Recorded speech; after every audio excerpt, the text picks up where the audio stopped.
Welcome to Easy Driver, the most reliable source of automotive information on YouTube. Please like, share, comment and subscribe. In 2026, Japanese carmakers face more complexity than ever, from EV and hybrid mixes to tighter supply chains.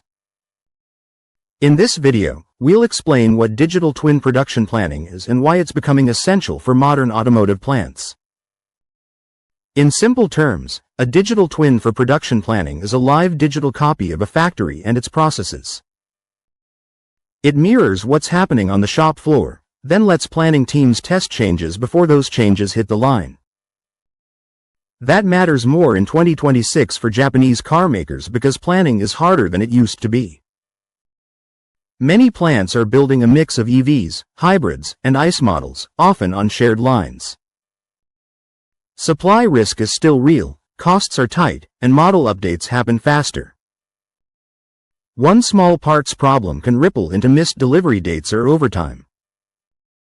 This video explains what digital twin production planning means in practice, what data you need, how to roll it out in a realistic timeline, and the mistakes that can make teams stop trusting the model. What digital twin production planning means for Japanese car plants in 2026.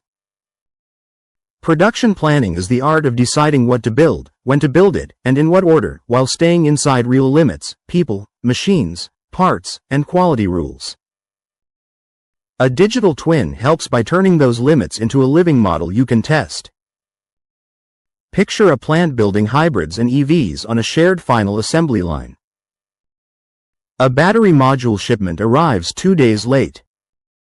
Without a twin, planners may reshuffle builds in a spreadsheet, then discover too late that a tool is booked, a station can't handle the new sequence, or the paint shop becomes the new bottleneck.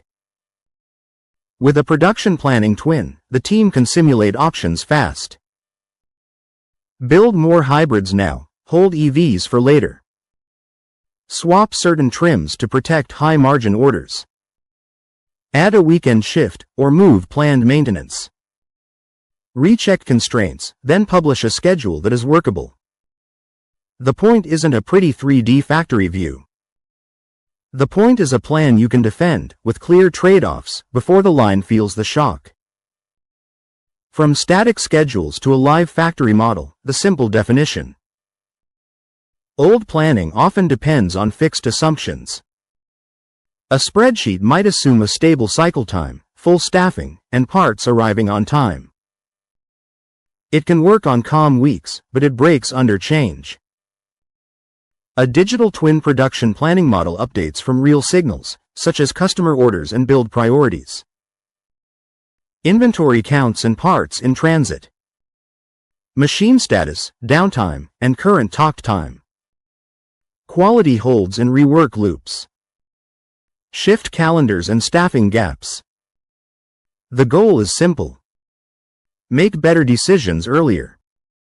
Instead of reacting to yesterday's issues, planners can see tomorrow's risks, then adjust the schedule, sequence rules, and staffing plan while there's still time.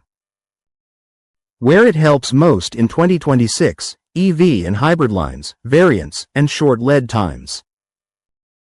Japanese automotive plants are known for high quality and disciplined operations. In 2026, the pressure point is complexity. Mixed powertrains on shared lines can cause sequence pain. A run of EVs may stress specific stations, battery handling and electrical test, then create queuing that doesn't show up in a basic plan. Many trims and option changes raise the odds of part mismatches. One missing harness or sensor can stop a build, then push work into rework bays, which creates a second bottleneck. Now that you understand what digital twin production planning means and where it helps most, the next step is seeing how it improves planning results and how teams actually roll it out on the factory floor.